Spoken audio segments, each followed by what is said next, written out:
Today we're going to be looking at the Minoan world. The original title was The Fall of the Minoan Civilization, but unfortunately, as I presented this on Monday and Tuesday, it seemed to be that I was offering a class that was more about Thera and the eruption of Thera, and detecting the date of when the eruption of Thera on Santorini was, than actually the complete fall of the Minoan civilization. So I'm going to reword this. This is just the end of the Minoans, which is quite an open title. So hopefully you're seeing an image on the screen, Keith. Is that correct? Correct. Excellent. So naturally, with all my lectures, it's very useful to try out a lecture on somebody else and then somebody else to work out your mistakes. Last week was quite a bizarre one that I changed the entire lecture at the last minute for you in the morning because I wasn't happy with it. But this one is based on everything that I've done with a few extra points thrown in. So we do see one or two charts, and one of the key problems associated with what we understand with the end of the Minoan civilization is the date of the eruption of Thera Santorini. It's been long believed by people like myself that the eruption of the volcano caused the instant annihilation of the Minoan civilization, but it's probably not true actually. But to understand the precise date of when the eruption occurred at Santorini not only helps us to understand the Minoans a great deal better, but helps us to understand the events of the collapse of a Chinese dynasty, the collapse of agriculture in Britain, the collapse and dire problems associated with other civilizations, including problems occurring to the pharaohs. To actually get a precise date, we're able to say that everything after that date is this and everything below that date is that. And when we look, for example, at the birth of Jesus Christ, whether you believe this is true or not, 1 minute you've got December 1 BC, and the next minute you've got January 1 AD. So that's what we're talking about. This is the fine line between understanding that.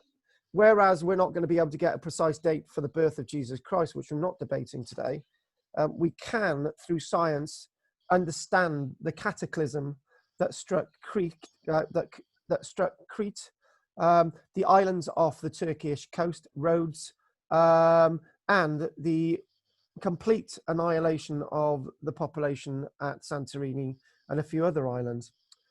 Just as an unknown cataclysm struck Crete, sometime between about 1700 BC and the year 1645 BC, destroying the palaces and prompting the Minoans to rebuild. Another catastrophe occurred sometime around 1425. So what we're talking about the Minoans being really damaged by the eruption, rebuilding possibly, and then another event causing their complete collapse.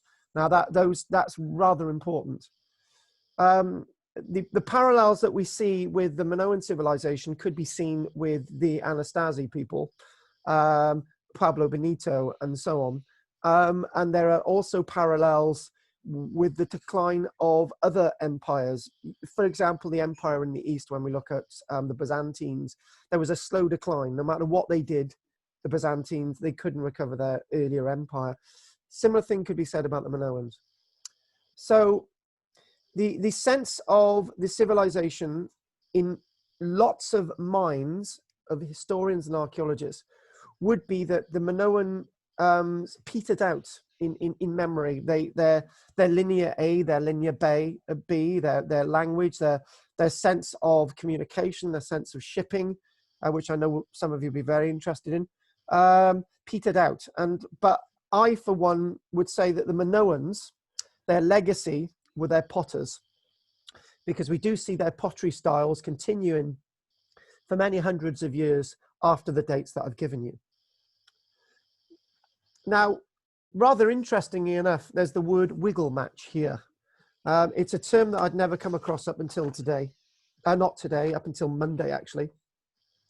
And what wiggle matching is that you get the radiocarbon dating together, you get the dendrochronology stroke radiocarbon dating together, you get the pharaonic dynasty information together, you get the pottery matching of Flinders Petrie together, and you get all the other science together, and you come up with a mean average date to when the eruption of Thera occurred.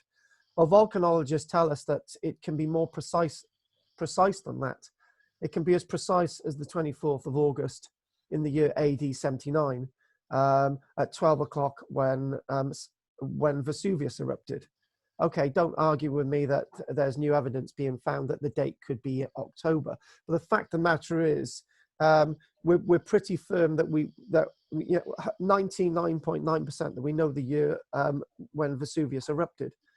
And it's also said by volcanologists, if we can match all the information, we can get the wiggle.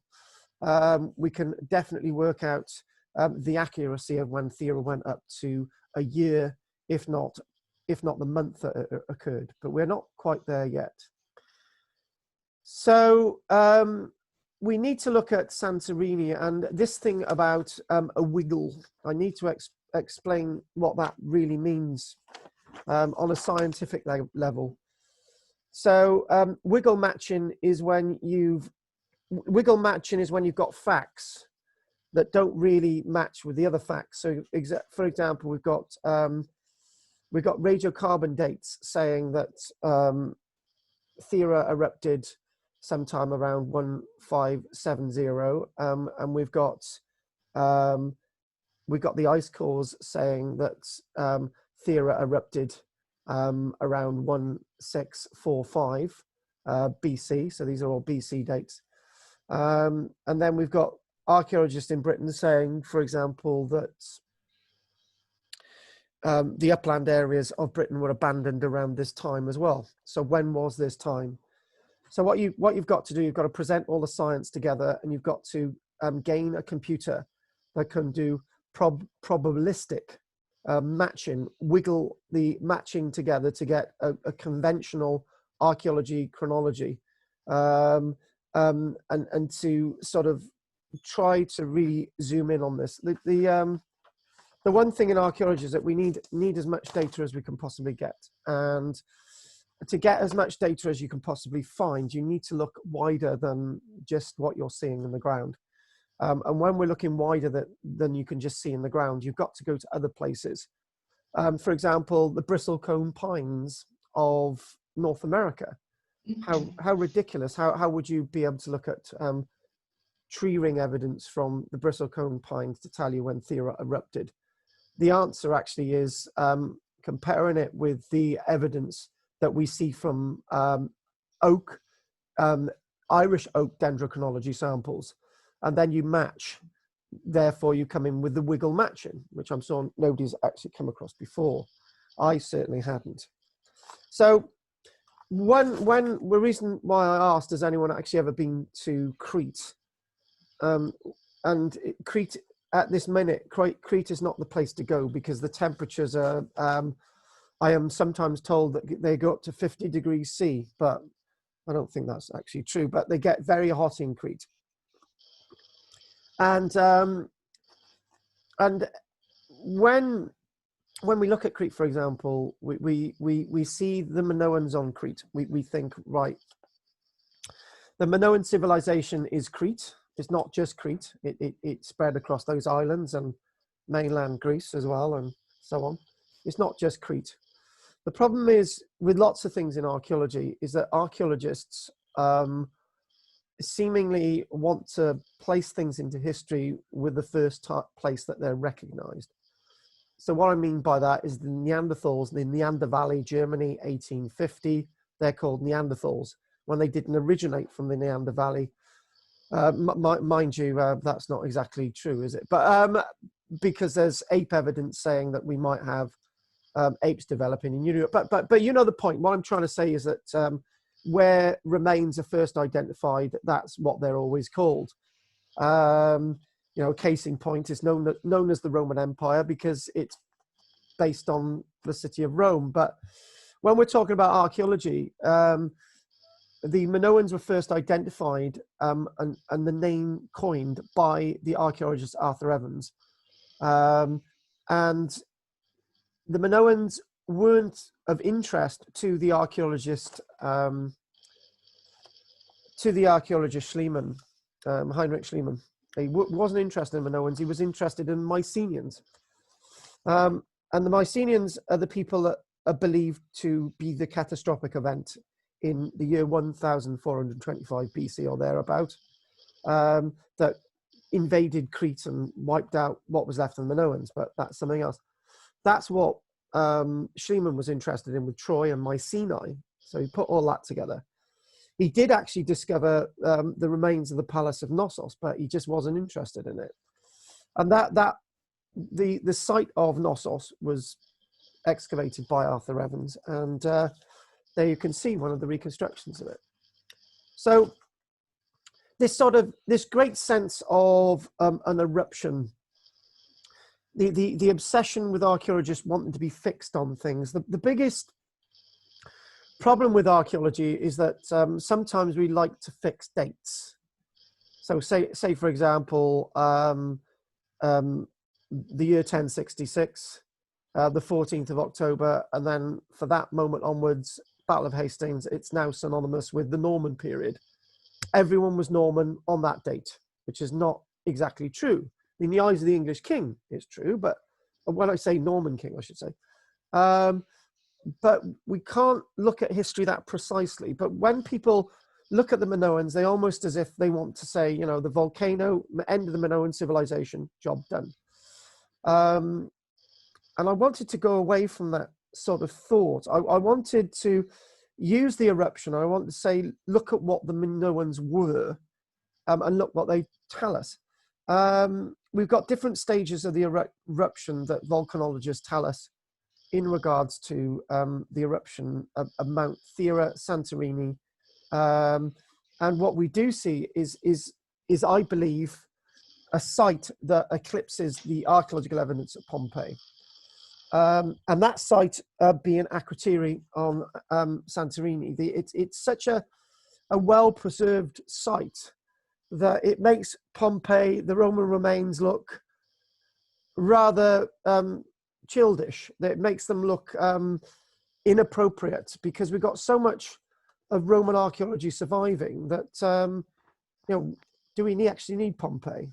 That's really terrible for me to say, because I love the Romans and I love all that. But what I'm trying to say is the gravity of the Akrotiri, the archaeological remains at Akrotiri, exquisite. And we look at Jules Verne, Journey to the Center of the Earth, and we see wonderfully preserved cultures in the book and all the rest of it. And it's always based on the archaeological remains that were found at Pompeii, actually. But when we think about the idea of Jules Verne, we think about Atlantis and we think about Santorini. And if Akrotiri had been discovered at the time of Jules Verne, which I'm glad it didn't, because there'd be nothing left of it now, he would be basing on a journey to the center of the earth on the archaeological evidence of Akrotiri. And it's quite appropriate that in many schools of thought, in many mindsets, it's long been believed that this island of Santorini is the place of Plato's Atlantis. You know, and I would always profess that, but Akrotiri wasn't found until 1967. And if anyone's glazing over thinking Santorini's in Cyprus, therefore that's where Akrotiri is, there are two Akrotiris. There's the Akrotiri on Cyprus, which has also got an archaeological site. There's also a military base there. And there's the Akrotiri at Santorini, which Santorini, Thera, there you go. So there it is. Now, if I fail to get everything over, I'm really making a good stab at the points that I want to get across. So that's good. So there is our Santorini. And somebody made a wonderful point, which I will illustrate now. If anyone knows anything about the Mycenaeans, they will know that the Mycenaeans were a military culture that turned up in regards to 1,400 odd. They're the culture that very much fascinates the likes of Schliemann. And it was argued on Tuesday, for example, that if the winds themselves had been blowing in this direction the day Thera erupted, the Mycenaean civilization would never have existed, and nor would Homer's Iliad. And it's likely that the story associated with Troy a bit further up here would have never have happened either. So you can imagine in literary circles, in the sense of civilization, and the fledgling Athenian peoples and so on and so on, and the Spartans and you name it. Even the ancestors of Alexander the Great may never have existed. So this is history. These are the cause. These are the things that could have happened in history. What did happen is what we've said. The winds went in the opposing direction, and they went in this direction. And ash and the tephra, which is any volcanic material, the tephra, was spread over a very large area. In fact, we find ash at pharaonic sites from this eruption. We find ash all the way over to the Black Sea. We find ash in Crete. We find ash evidence in Cyprus. We also find evidence of a tsunami-destroyed site in the Levant as well. And you can see why I said that this layer is so important. I'm pretty sure that Chris has been to Egypt, and Chris will know that in Egypt we find the situation that we don't know all the pharaohs. We don't know all the proper dates of the pharaohs. So what we're talking about, we got Pharaoh A. We don't have Pharaoh B, but we don't really know that we don't have Pharaoh B, so we have Pharaoh C. So what you do, Pharaoh A reigned for 20 years, and Pharaoh C reigned for 15 years, and Pharaoh B reigned for 3. But they put the A and C as a continuous strand, and you're missing those 3 years. And if that goes on, the pharaonic dynasties could be 100, 200 years on out.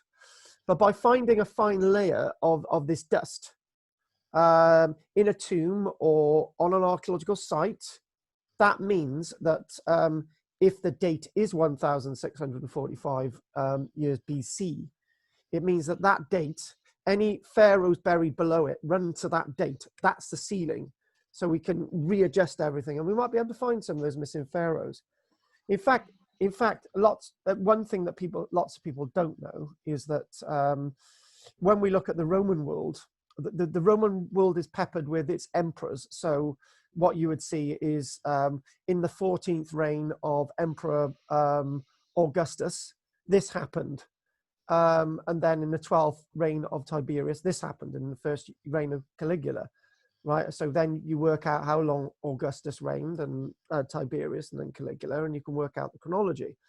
But we do even have in the Roman world 1 or 2 missing Roman emperors. So, we can't be completely accurate all of the time.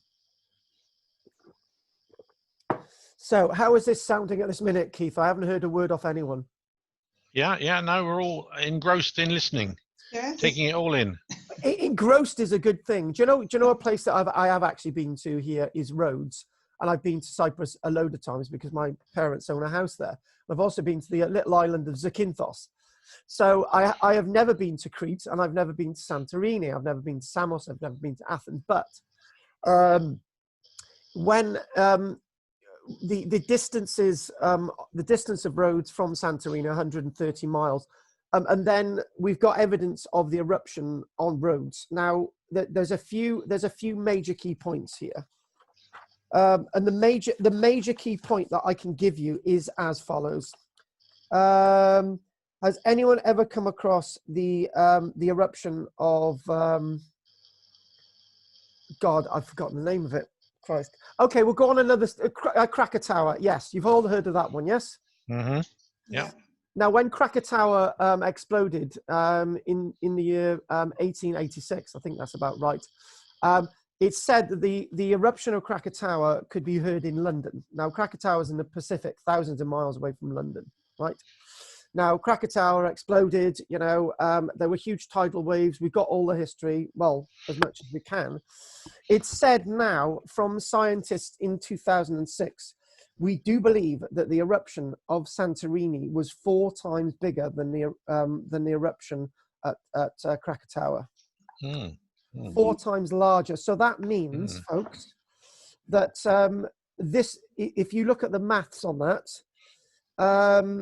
the eruption at Thera could be heard anywhere on the planet. So it would be very difficult to glean that somebody living on New Zealand would be aware of the eruption. Somebody in America, North America, would be aware of the eruption. If you look at that level, if it's 4 times, the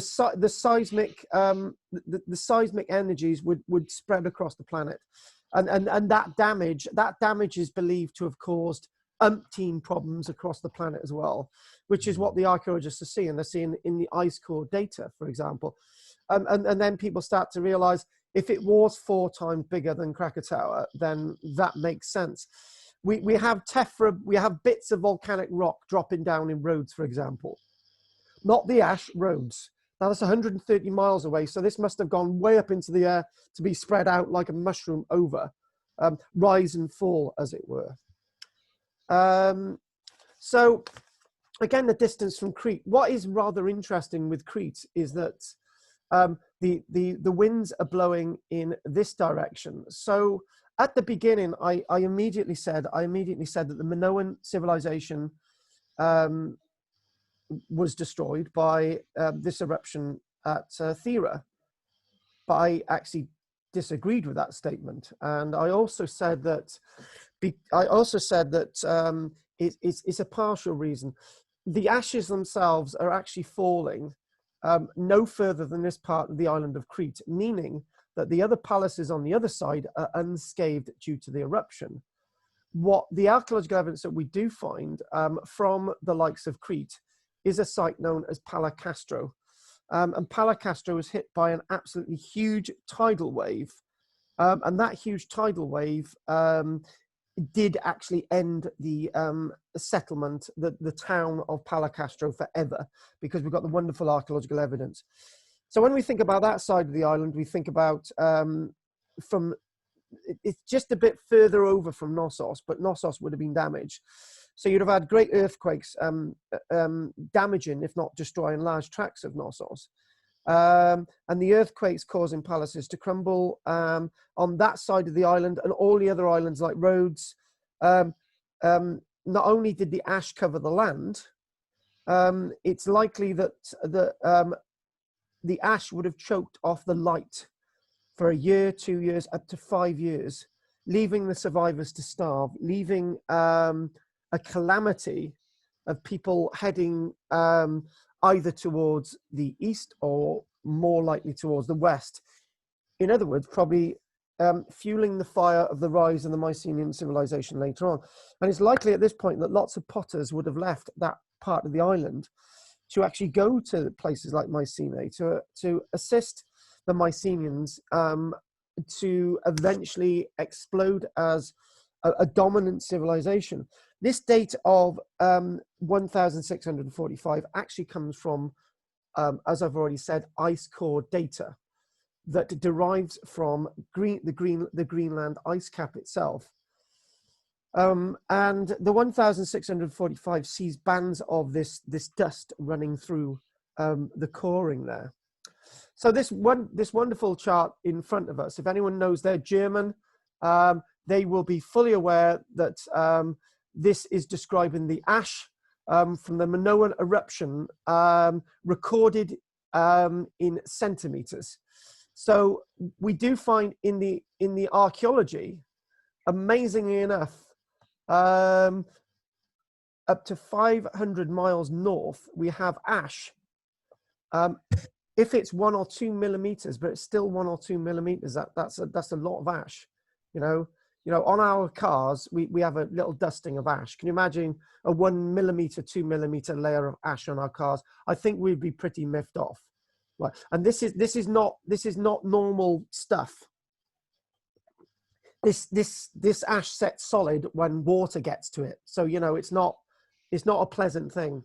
And if you look at the likes of, if you look at closer to Santorini as the wind is blowing, what we do see, sort of out to about here, we've got about not the 1 or 2 millimeters of ash. You're talking about 20 centimeters of ash, which is, if you've got that on a roof, that's going to be a fair few tons, and that could collapse your roof. Forget about the seismic activity. And then you're talking about ash falling over to ash falling, you know, 2 centimeters. It's still 2 centimeters of ash falling over to the eastern end of the island of Crete, and then 0.5 centimeter of ash.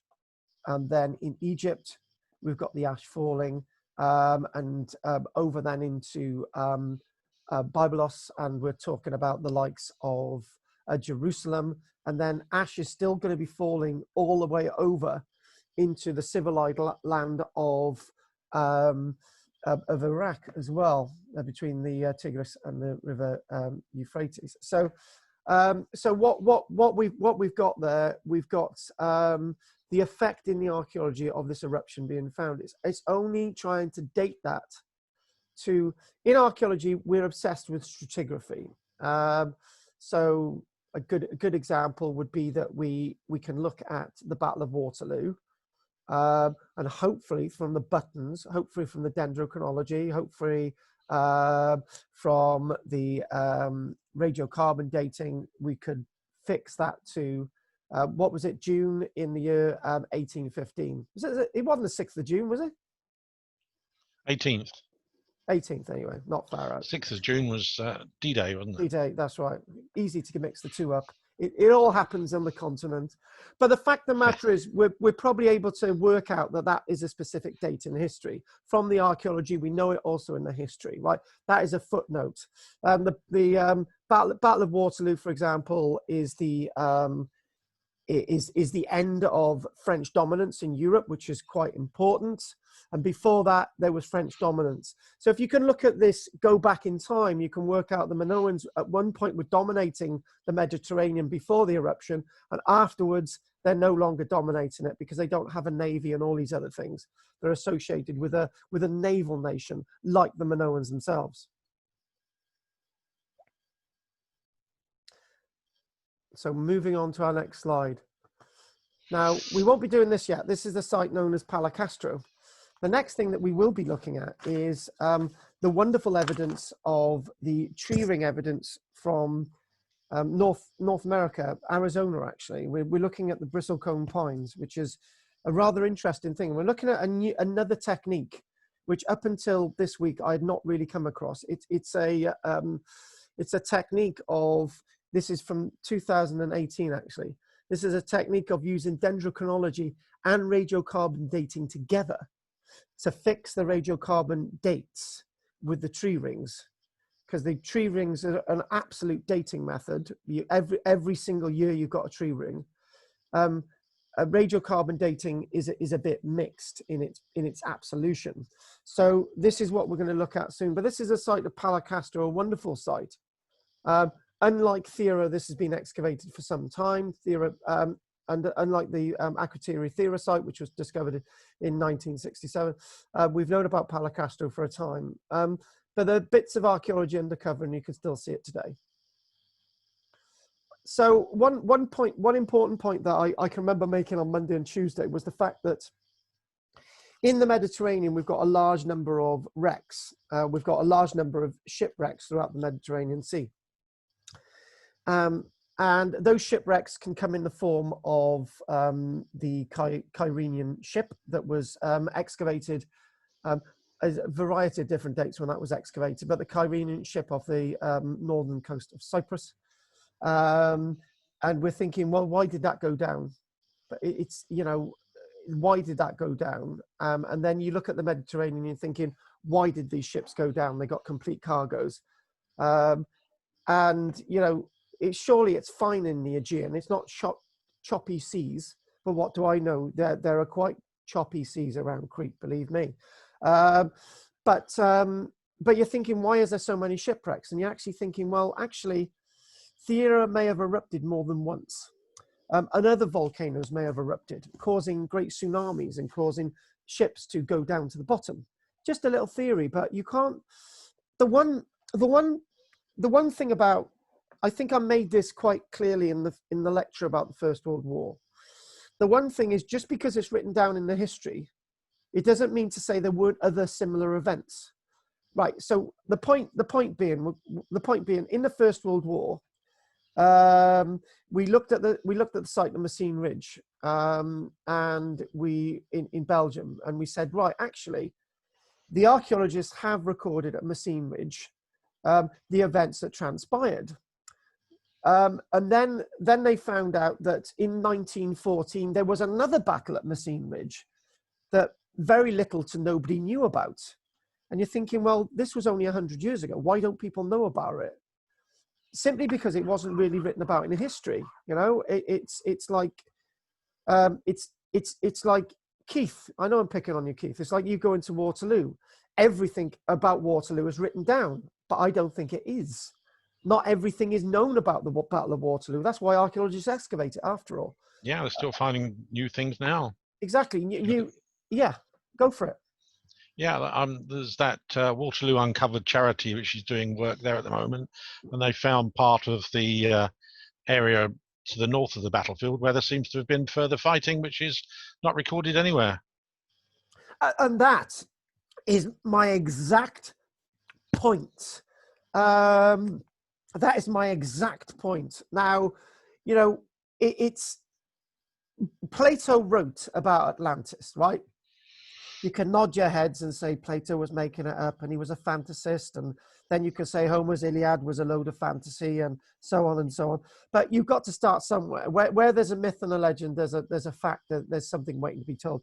It's really the first time we come across Atlantis, you know, and Atlantis is being referred to 1,200, 1,300 years after it apparently occurred. And did it happen? Well, I got no doubts. So yeah, of course it happened. Okay, I'm not being. Yeah, why not? Why didn't it happen? There were probably loads of eruptions that caused the losses of lots of other civilizations.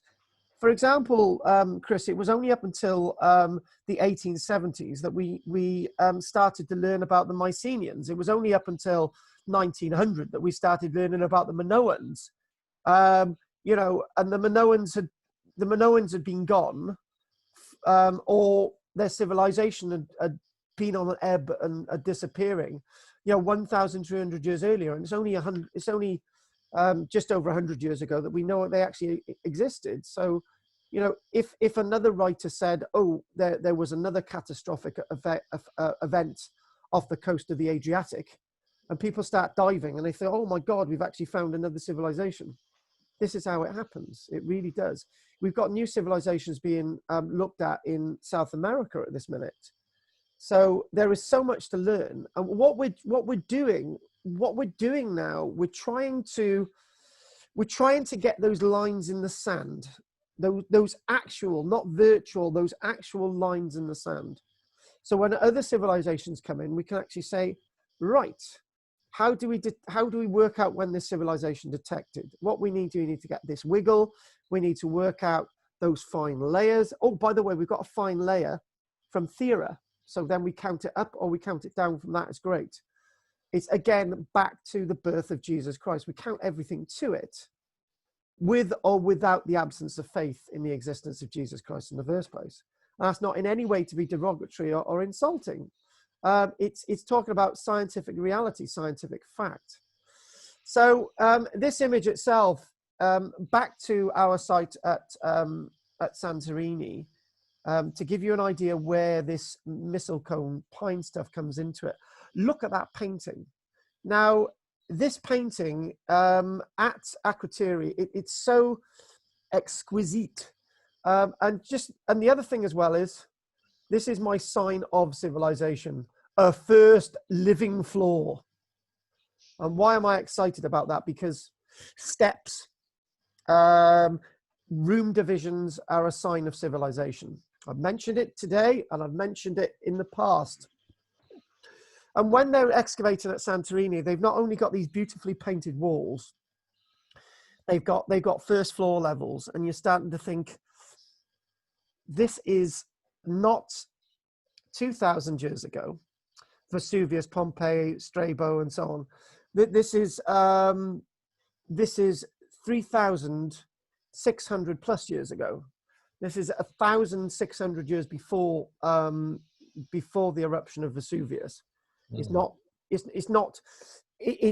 a massive length of time, Keith. And when I say for example, somebody said, right, we are aliens. You can either we're going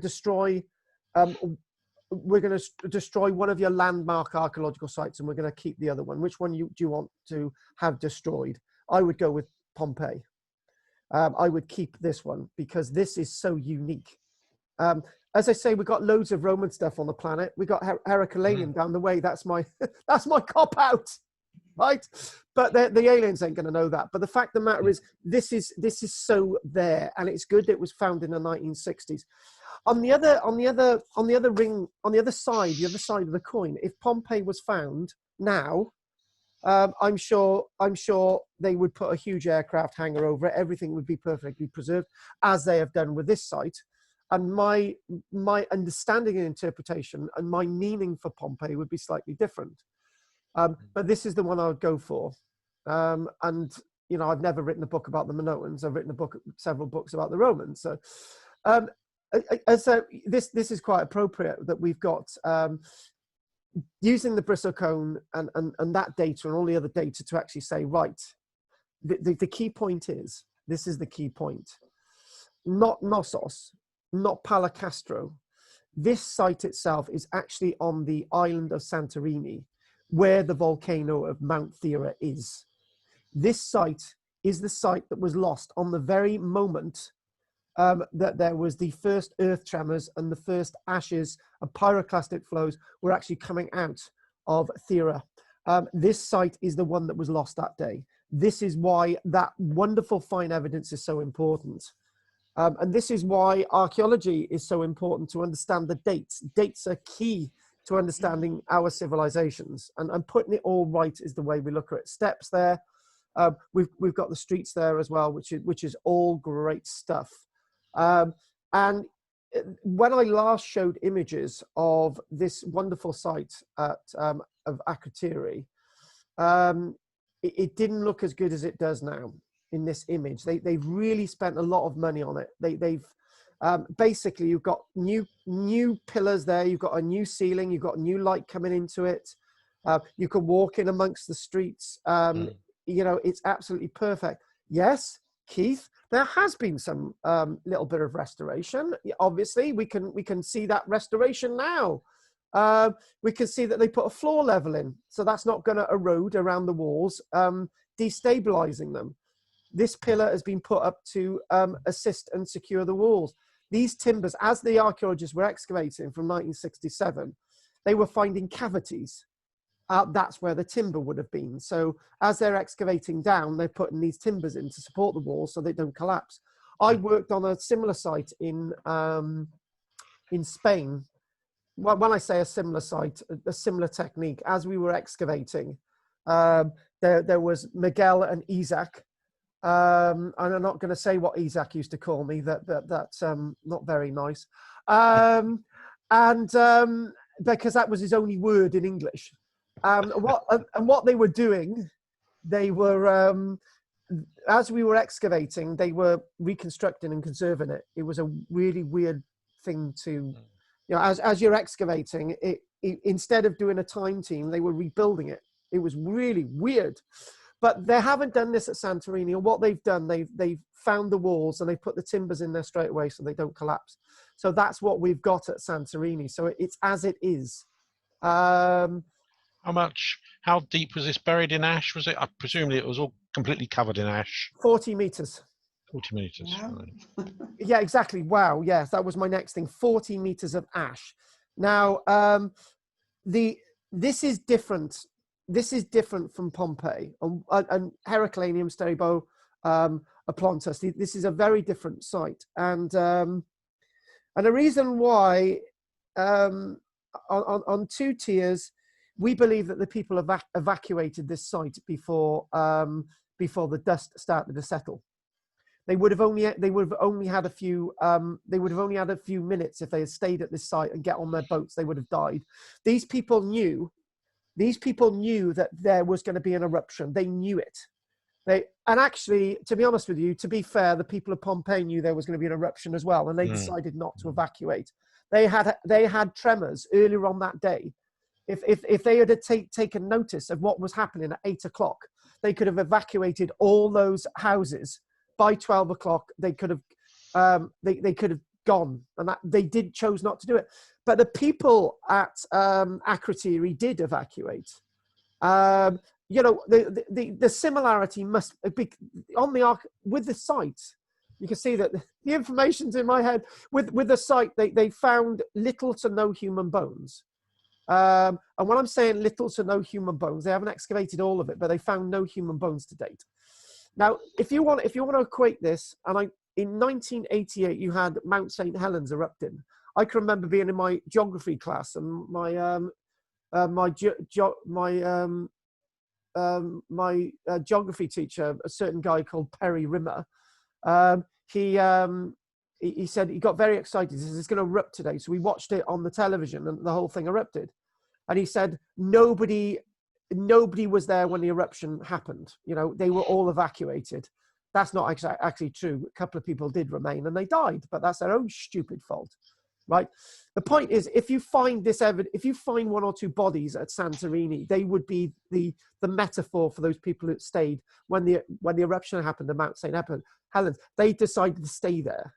So that's what the archaeology is going to tell us. It's not going to tell us that these people weren't warned, because they were. These people knew it. They knew it. They were there. They were on the moment. They understood what was happening. And I think that is whatever science they had, whatever knowledge they had of the tephra, all the stuff coming down. The tephra is all the dust, all the ashes, all the pumice, all the rock, all the rest of it, all the pyroclastic gases and flowers and all the rest of it, all that coming in, that's all the tephra. They knew all that was coming, so they evacuated. So these people, it may have already happened to them in the past, and they thought, this time we know. We know that, you know, that you see that little bit of gas coming up over there, because gas would be coming out of the top of the volcano and the sides of the volcano. It would have been coming out for months before, and they said, do you know the change in the color of the gas? We're going. And they didn't wait, they just left. On top of the caldera, you know, the huge space left, you know, the center of the volcano. Actually, it's likely that there was a temple on the top of the volcano, smack bang on the top of it. And this temple itself probably acted like the temple of Delphi. Now, the temple of Delphi, at the temple of Delphi, the reason why in the past, what people used to say, and gases still come out at the temple of Delphi in Greece, these are volcanic gases, and it's likely that the oracle's going, ooh, you're going to die as soon as you leave here. Yeah, that's because you're going to be intoxicated by the gases, right? And so that's what we see with Delphi. The oracle, it would be psychotropic effects causing to the oracle reading at Delphi. You can imagine the same things happening at the temple on the top of Mount Thera. I've got it in my mind that it was smack bang on the top, right? And you're thinking, I'm not really sure, but it would have been there somewhere. And what Plato was saying, that was a temple on the top of the volcano. So what's happened is that people from then onwards have basically put it smack on the top. And then suddenly there was this huge eruption and the temple flew up into the air, and that was the end of the Atlantean civilization. But then again, where does the name Atlantean come from? It was invented. Where does the name Minoan come from? It was invented. So, you know, these are Minoans because Arthur Evans tells us. They're Atlanteans because Plato tells us, right? So it's just a name. Like the Neanderthals. By the way, the Neanderthals went around calling themselves the Neanderthals. No, they didn't. Do you know what I mean? We know it's going to be called the Neander Valley in thousands of years' time. We know we're going to be dug up. We know we're actually from wherever else, but we know that's where we're going to be first identified. We'll call them. It's a ridiculous thing. These are people at the end of the day. Unfortunately, this is the modern day problem, isn't it? We put labels to things and people, and we make them different from us, and then we get racism. We'll get all these other things. But if you think, well, these are people like us. You know, these are a group of people like us, minding their own business. The volcano blew up, job done. That's where you start to get a connection with them. And you know what? I'm getting so excited in this lecture that I'm not getting through. That says slide 1B. I've still got slide 40 to go. I will get through it. I'm gonna speed up a little bit. And Kathy's going, oh, why don't you just get to the point a bit quicker? Oh, shut up, Kathy. Right, so here we go. Dating the ancient Minoan eruption of Thera using tree rings. Now, this archaeologist from the University of Arizona is an archaeologist that has said, right, I'll squeeze it into one. You have tree rings, and the way tree rings works is steps. So you have a living tree that's lived 500 years, but it all has to be the same type. So you look at a modern Bristlecone pine tree, and you say that's lived 500 years, and you dig down and you find a tree with its bark on it, and that matches the earliest tree rings of the tree living. So you go down, and that's another step. And then you go down again, and you find another bristlecone tree samples of dendrochronology, and keep going down like steps. And then eventually you get back, it said, 12,000 years of samples with the bristlecone pines. Now, tree ring dating you can't cross-match species, except in one or two cases, and that's the case I'm going to make. So in other words, elm rings and their growth are not going to be the same in Britain as they are in with oak trees in Scotland, and those oak rings are not going to be the same as ash trees in northern France, because they're different growth rings. They work differently.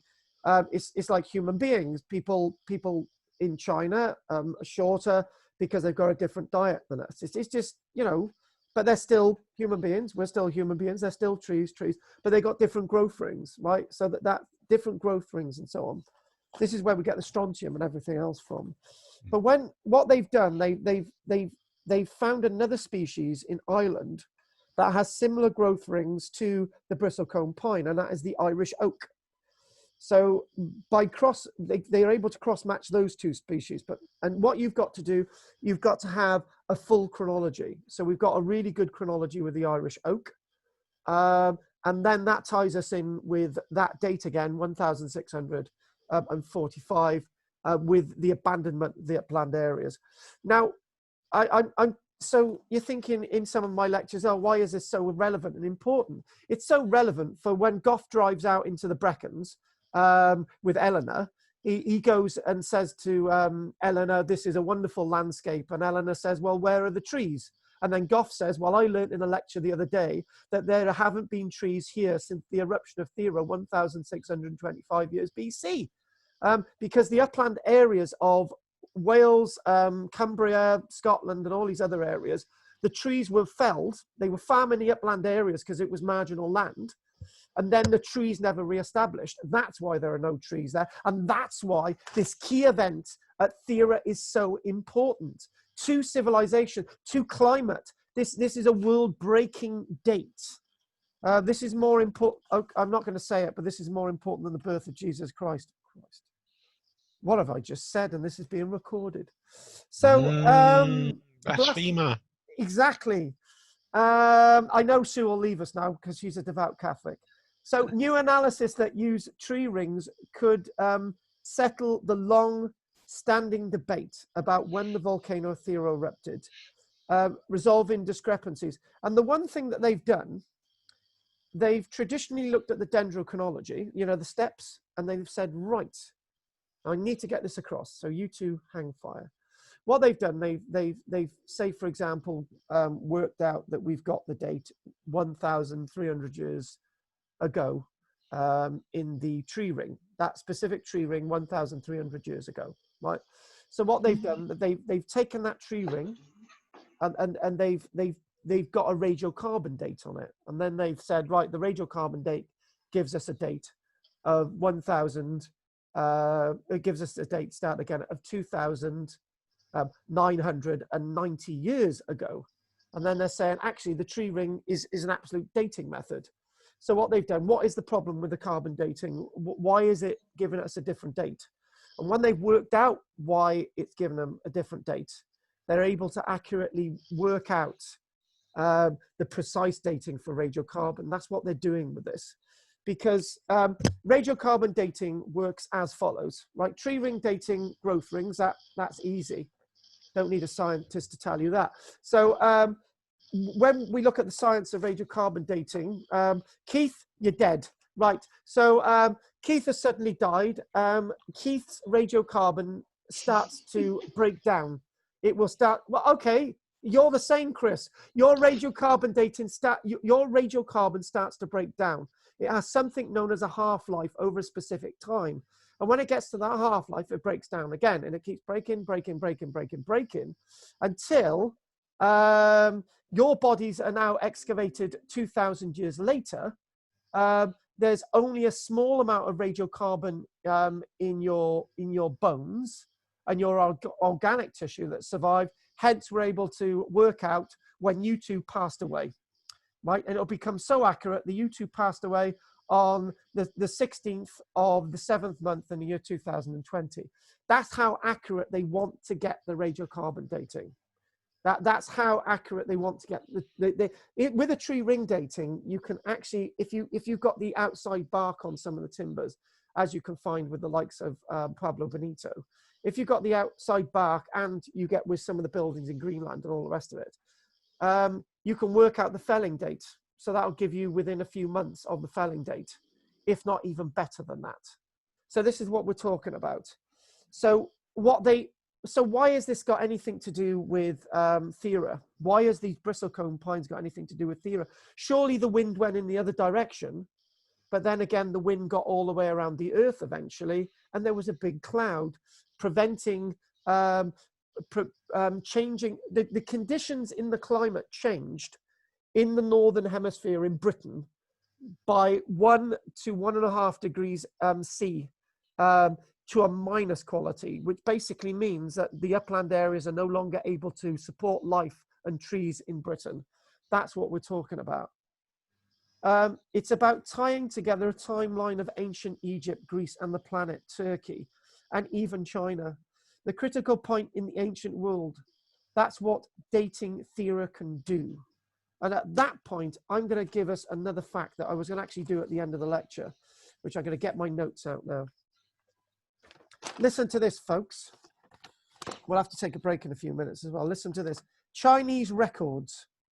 Now, a volcanic winter from an eruption around sometime between the 1,600 and 1,700 years BC in the latter part. So obviously, if it's going backwards, it's coming closer to around 1,640. Which ties in with the Thera ice cores, has been claimed by some researchers to correlate with entries in later Chinese records documenting the collapse of the semi-legendary Yang dynasty in China. According to Bamboo Annals, the collapse of the dynasty and the rise of the Han dynasty approximately dated to 1,618 years BC.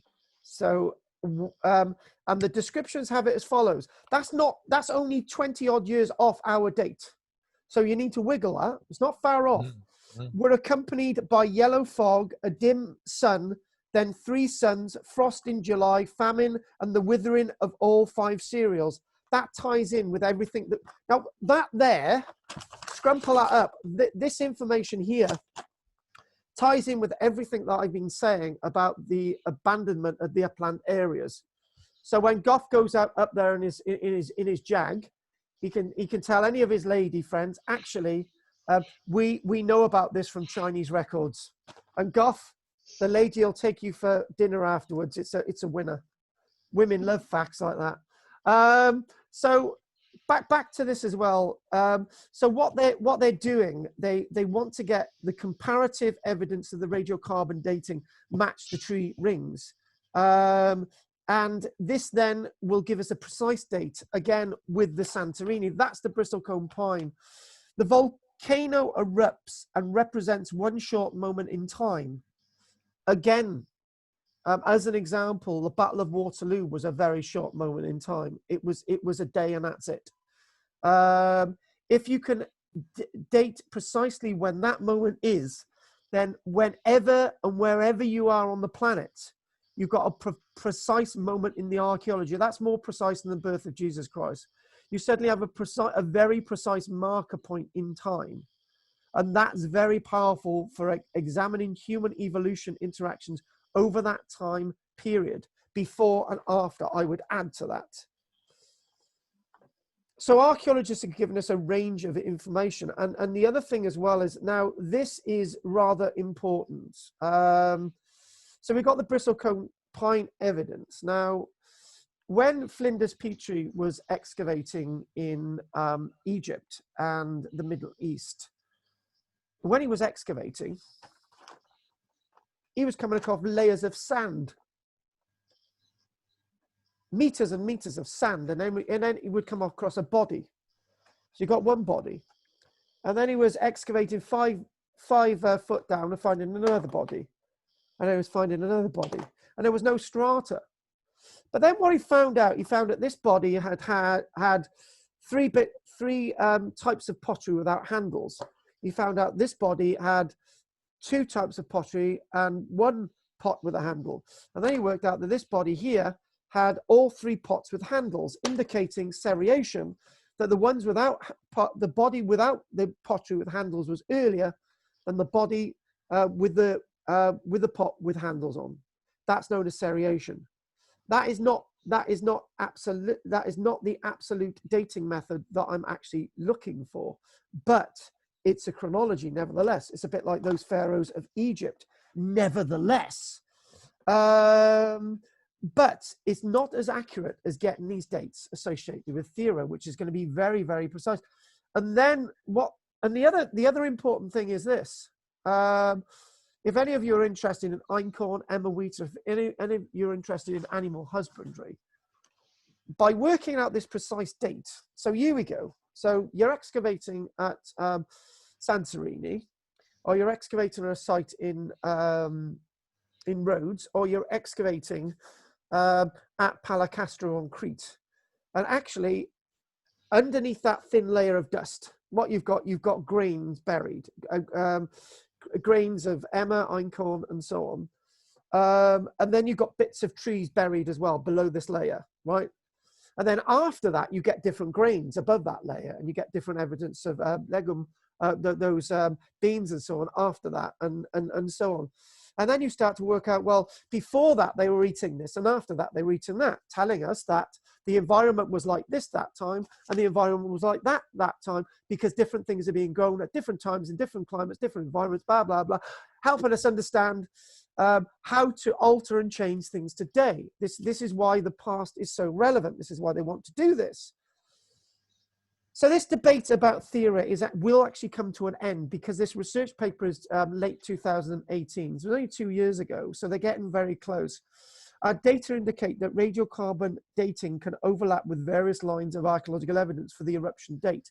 And what that means, when you look at radiocarbon evidence, so this is a good point, right? So if you find a bit of wood in the ground and it's been carbonated, or it's still organic, both can be radiocarbon dated. And you think, right, okay, we'll just take a little bit of that off. We'll put it through the little mixer, right? and it gives us a set date. Well, unfortunately, the radiocarbon dating has actually been taking several lines together. So that's actually going to distort the date. So if you could be a bit more precise and just go for a single ring in that sample and then calibrate it and wiggle it around, you can get the radiocarbon dating evidence really precise. Not just with this one site, but going all the way back into the past. There's different ups and turns going up and down. When you, one quick thing, when you've got very small samples of tree, then that's when the radiocarbon dating and the dendrochronology come in perfectly, because for tree ring dating, you need to have a set number of tree rings. It's like, basically, if you've got 2 tree rings on a sample of wood, that's not going to tell you a lot. But then you could put the radiocarbon dating in and so on. But if you get a sample of like 20 rings, you can set that into the calibration, and you can work that out. So you need a set amount of rings actually. So narrowing this date is very, very important. And trees are time capsules. They are wonderful survivors. They record everything. And there was that children's film a few years ago where there was this old oak tree and there was all these little grubs and stuff in it. I can't remember the film. I remember watching it with one of my children. And there was a bristlecone pine actually in that. And they were saying in the film to the children, each of these rings tell us something. It's a time capsule. And actually, that's actually scientifically correct. And every tree has a sample of radiocarbon as well. So what they've been doing, they've been overdoing it. They've been getting hundreds of tree ring samples from the bristlecone pine, and they've been getting nearly 100 samples from the Irish oak samples from the bogs. This is an old Irish oak, and this old Irish oak is well over 1,500 years old. You can tell it, you can see it, you can smell it. But then this tree has a birth.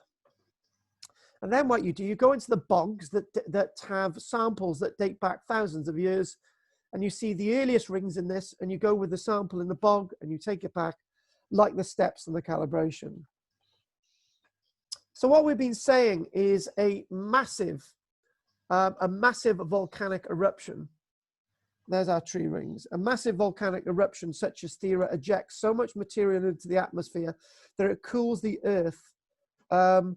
This cold climate is going to affect trees like the Irish oak and the bristlecone. Their exceptionally cold years show up as a very narrow ring. And it's said that what they're really trying to do is for a few years, 4 or 5 years, they've got these exceptionally narrow rings telling us to the point when the eruption of Thera actually occurred. And the study itself will eventually go on to give us a complete span and understanding of the measurements of all the science that archaeologists have been wondering at for many years. So what we're going to do, we're going to look at the archaeology at this wonderful site at Santorini. What they've done with the site at Santorini, Akrotiri, they've excavated and they thought, right, we'll leave that pot there. We'll leave this in situ, right? And as an archaeologist, you can actually see, well, we know what this room's used for. It's used for storage, or it's used as a kitchen, or it's used as this and that. When you go to archaeological sites in Britain, you see the sites and you go, well, Keith going up to me saying, what was this used for? Oh yeah, I know what this is used for, Keith. It's a kitchen. How do you know that? Because I know. But if Keith can actually see the objects in there, he can work out it's a kitchen himself. And this is the wonders of a site like Santorini. The difference is with Pompeii, you can go around the buildings of Pompeii and not know what any of the rooms were used for, because all the artifacts are gone, which would tell you what the rooms were used for in the first place. So obviously, if you've got a stables, you're going to find the remains of dead horses in them. Well, we got that at Pompeii, but what they've done, they've moved the horses to another building in a museum. And, so what they've done at Santorini, they've kept the archaeology, lots of the archaeology intact. Obviously, the gold and all those other things have been taken somewhere else. But this is what we're seeing. So I'm going to take a break now, and we're going to release one of our crows. And before we do that, we're going to. Are there any questions, Chris or Keith? No, I'm fine with that so far. Yeah, I did see a programme by Bethany Hughes that doing an Odyssey, and I think she went to Santorini, and they speculated there might have even been a third floor on some of the buildings. And you can only work that out from the level of archaeology that's been preserved there. Yes. So what we're going to do, we haven't had Jane join us today. Jane, yeah, Jane did tell me that, yes, that she's some, I think it's one of her dogs is not very well. So what we're going to do, we're going to put on everybody's mics. We're going to unmute Sue. We're going to unmute. Oh, I've just muted Goff. Sorry, my Goff, because unmute yourself, Goff. Anything you would like to say, Sue? No, I'm happy with that. I'm glad you are, Sue. I'm glad it approves. What about you, Goff? No, that was very, very interesting. Thank you. So what we're going to do, we're going to put the gobby ones. Oh, here we go. We got the gobby ones on now. Jim, anything you'd like to say? No, but Kathy's got a few comments for you. Oh, don't tell me she's got pronunciation comments. What about you, Chris? With Kathy, anything you want to say? No. Okay, then. Kathy, give us your comments. Well, just that Bristlecone Pines lived for thousands of years, and that's why they were so easy to look at. Yes, yes. They're one of the longest living things on the planet. Exactly, they are.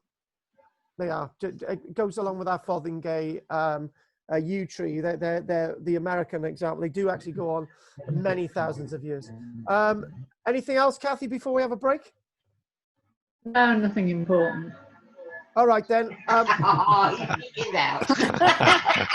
I'm going to go back with my impotence, and I will see you all in about. All right. Yep. 15 minutes. Coffee break. Coffee break.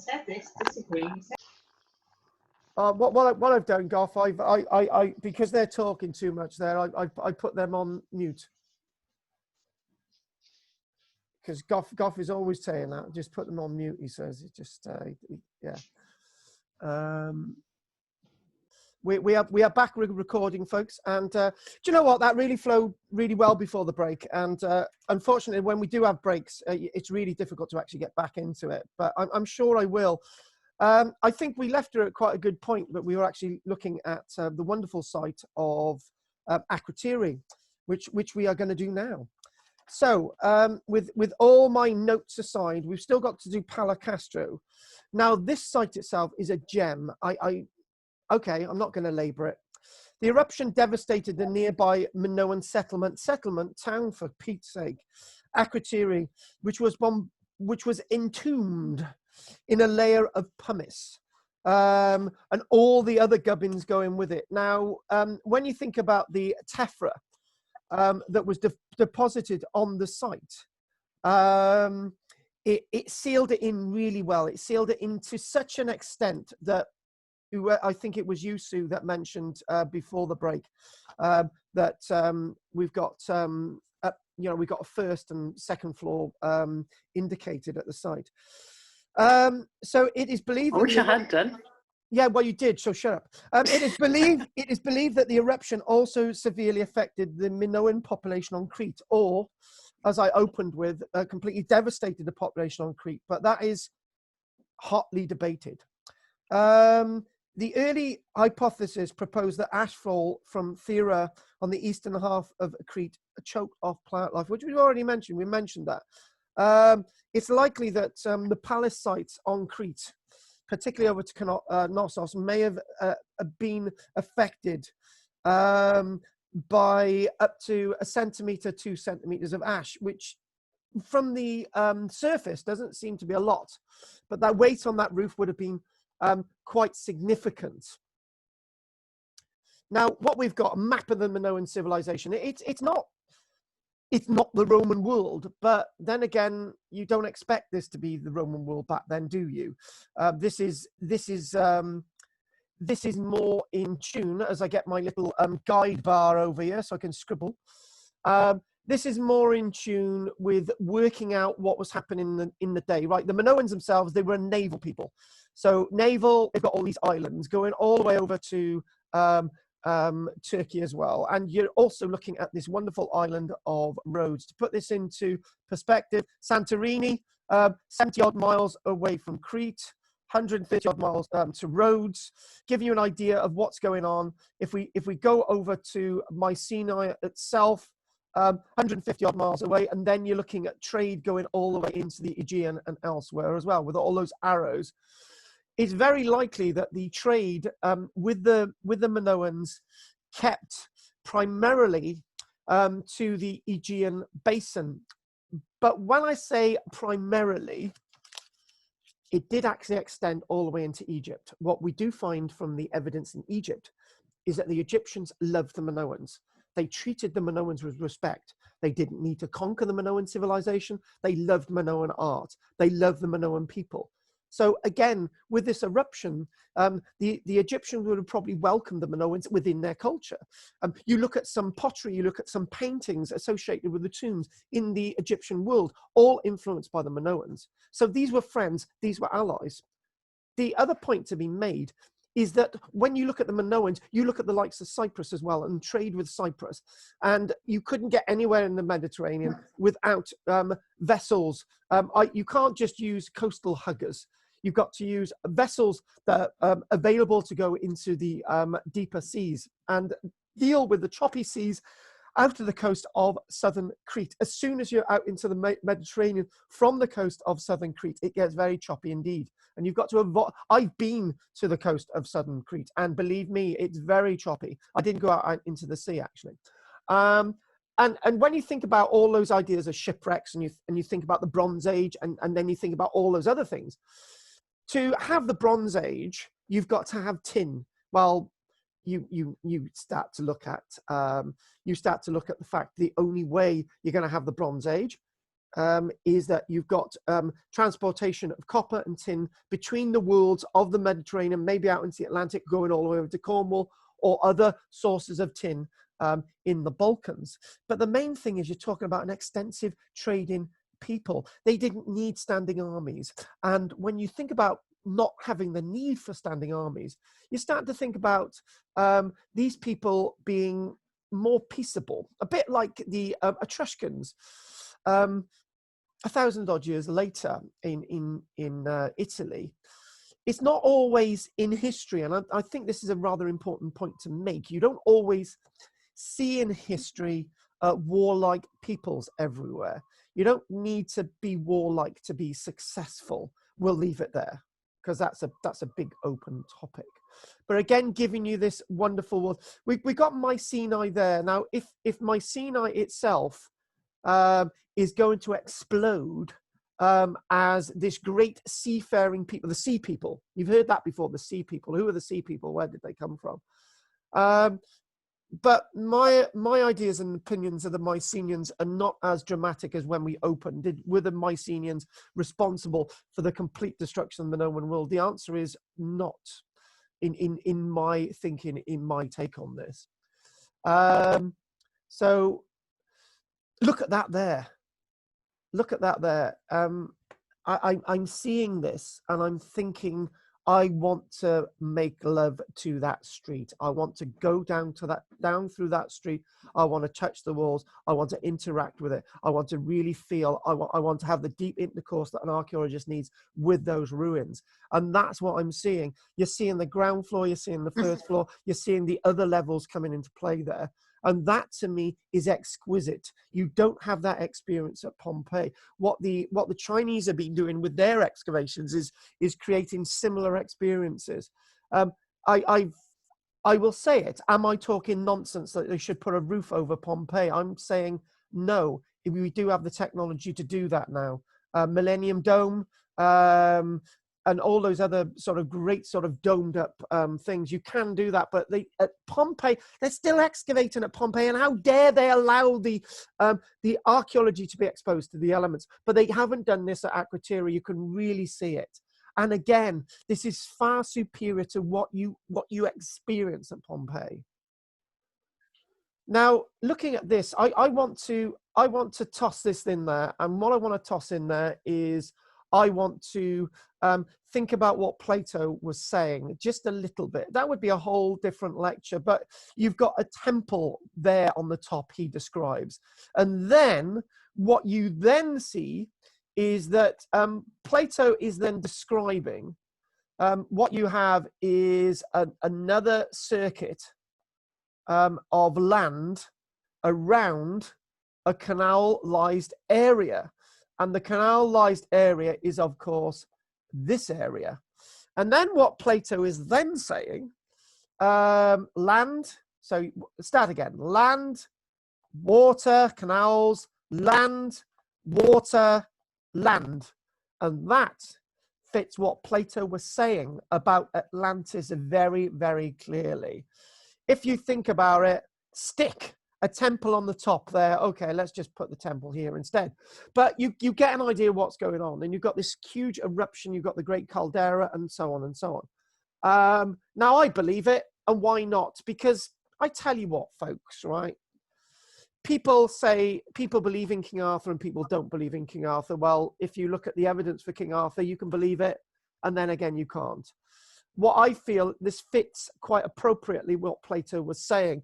It's the same as what Schliemann said about the likes of Troy. Schliemann said that I have found Troy. And some people say that he was wrong. But then again, why can't he be wrong or right? It's the same as these people looking for evidence of the Bible. Is Jericho the same site in the Bible? Is Jerusalem the same site in the Bible? Sodom and Gomorrah, all these places, right? You can believe it. Sometimes it's a leap of faith. But sometimes you need a leap of faith to really get to grips with the past. And it's in the archaeology that then you can put meat on the bones, like we're going to do at Policastro in a very short while. So, you know, you can't do this without mentioning the likes of Atlantis. And you know what?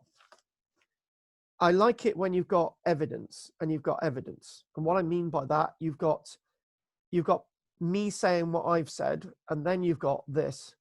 This is wonderful. This would have been sealed up in the ground for 1,300 years. This painting, this Minoan painting.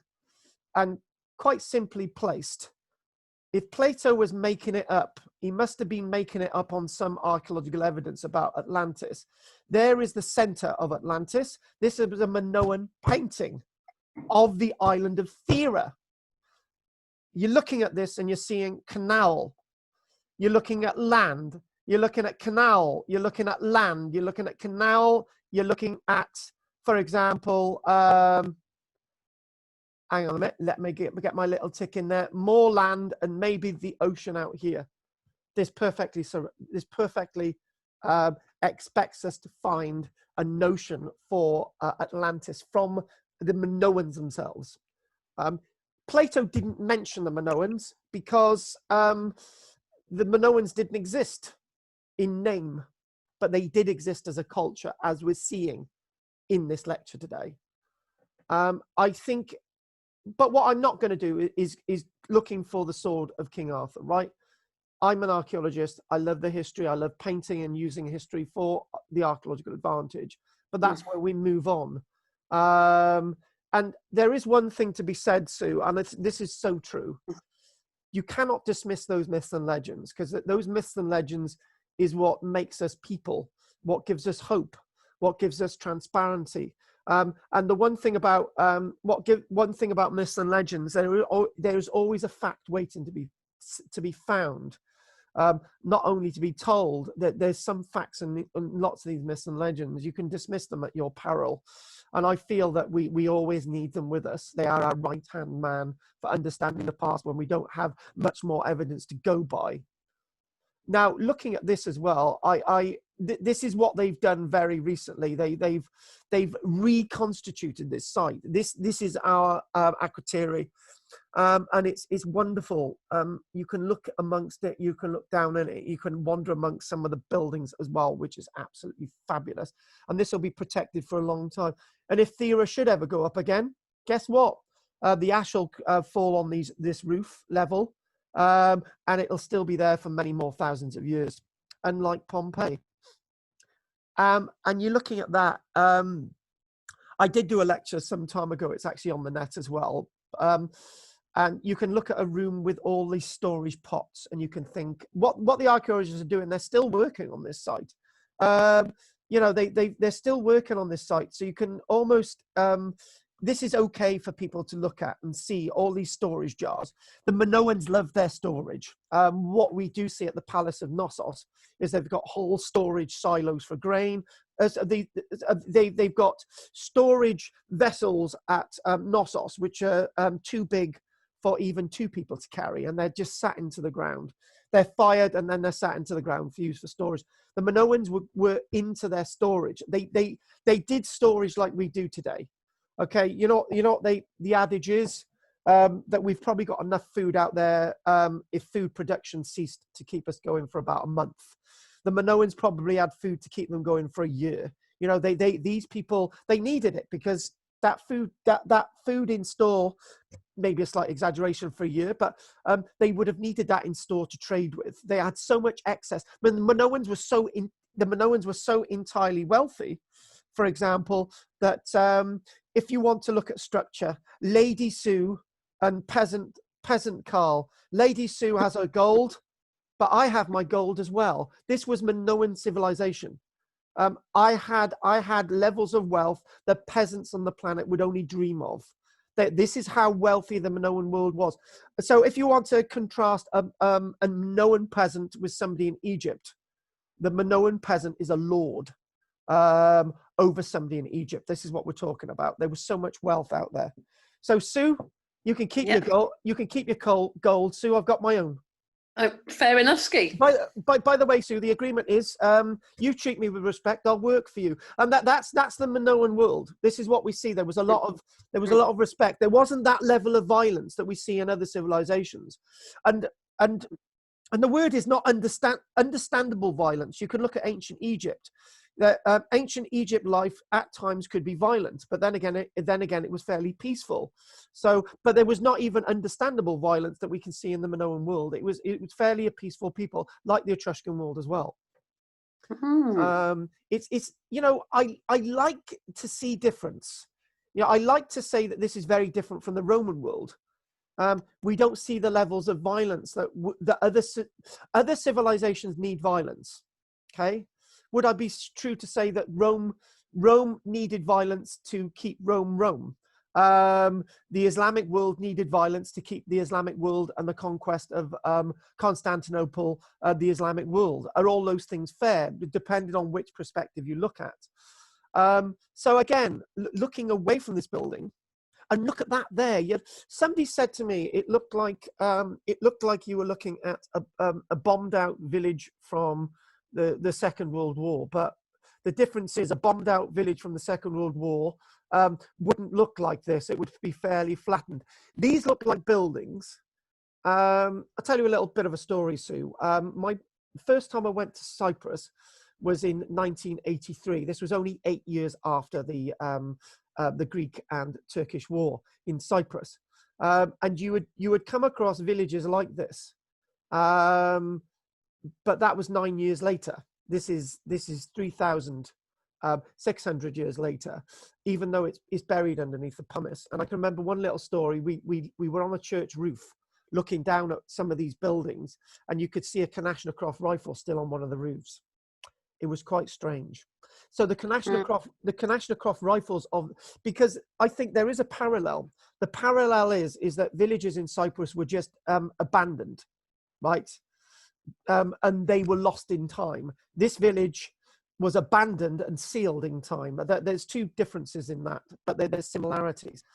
And just imagine looking up at that, Sue. Just get that into your eye, just glimpse and look up, and you think, this is amazing. This is truly wonderful. And as I said earlier on, what they've done, they've had to add a little bit to reconstruct the walls. And these are placed in when they're consolidating the walls. But as you're seeing, it is as you're seeing. and the ground level, they put that base on there so people can wander around them.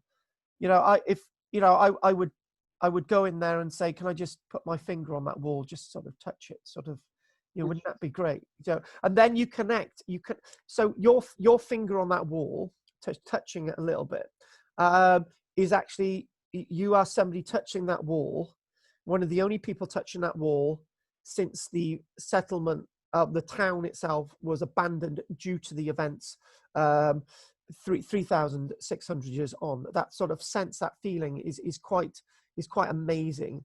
And it gives the importance of the archaeology. You know, I still get arguments from people, oh, you know, we've got to move on as society. We've got to forget the past, and you know, we've got to build new homes for people. And the answer simply is, well, if you want to build homes on peat bogs outside Cowbridge, if you want to ignore the past and then see the repeat of events going on and on and on in history, do that at your peril.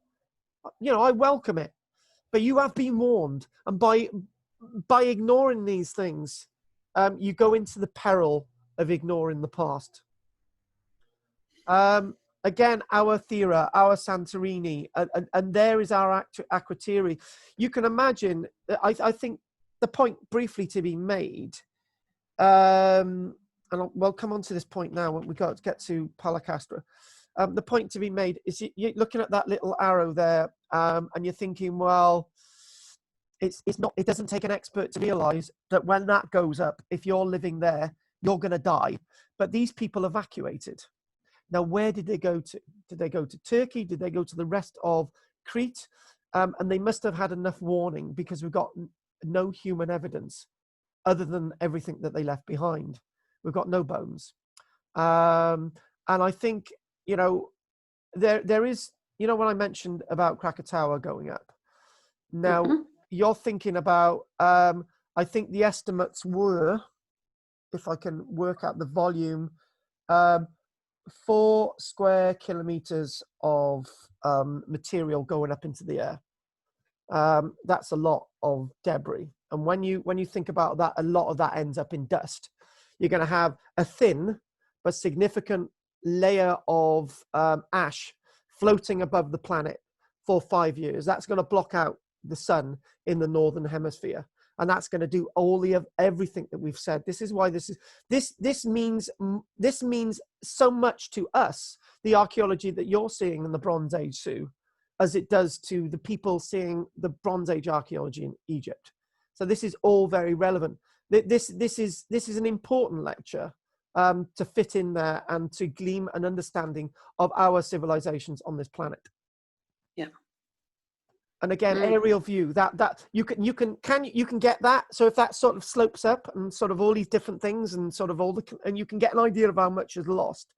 And I would say projections going up into the air of you know, we see the explosion at Nagasaki, Hiroshima.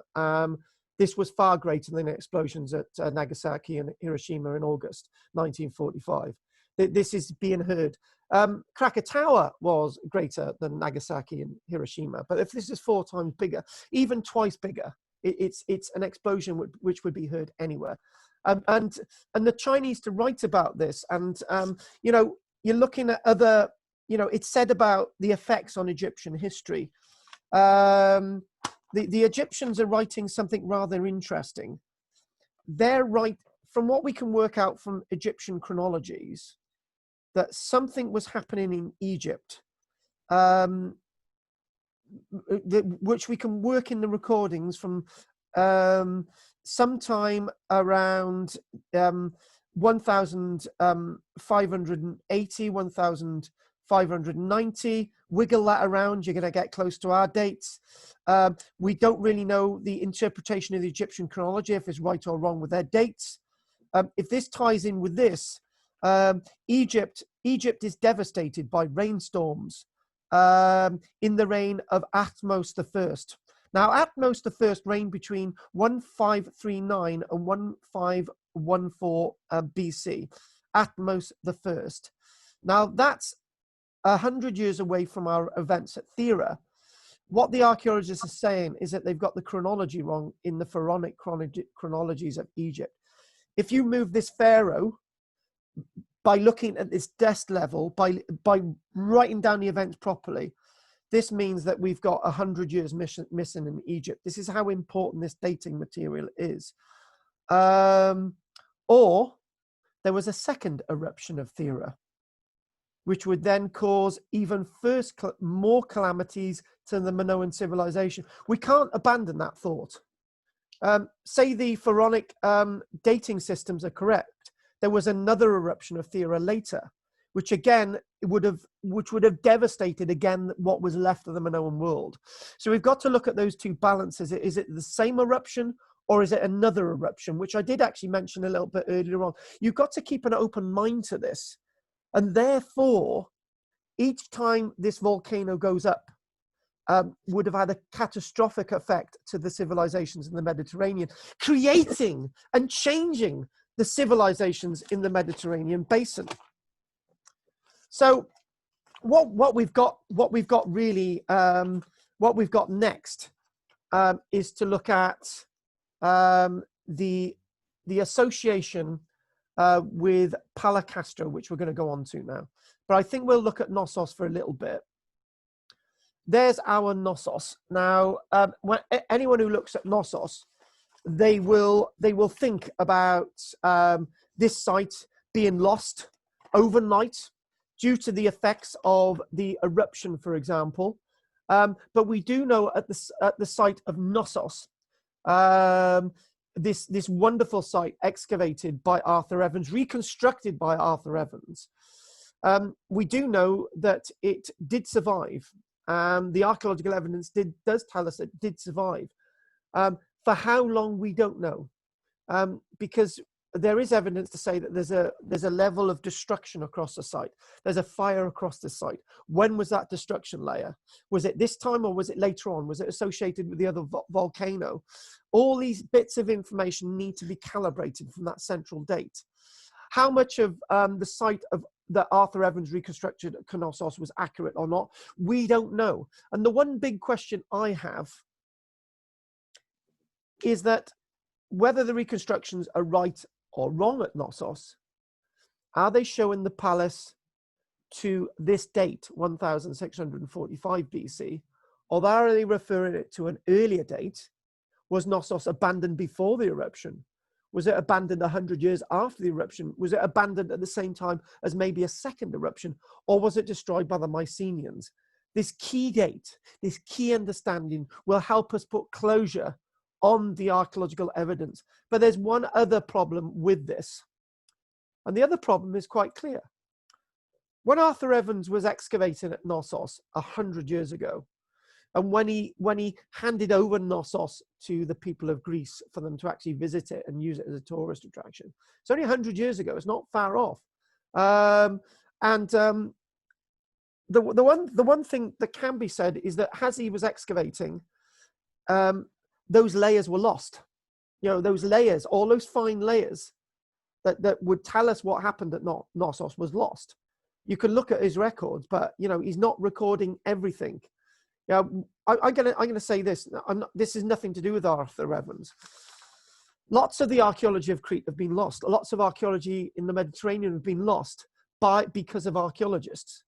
For example, there's a couple of sites in Libya that archaeologists wanted to excavate Greek temples.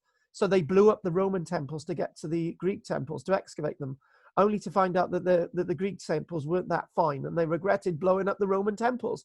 There's on the western side of the island of Crete, there was about 100 odd years ago, 100 plus years ago, there was a beautiful Roman Colosseum, a beautiful Roman Colosseum, but the people demolished it all to actually be used in the construction of their houses.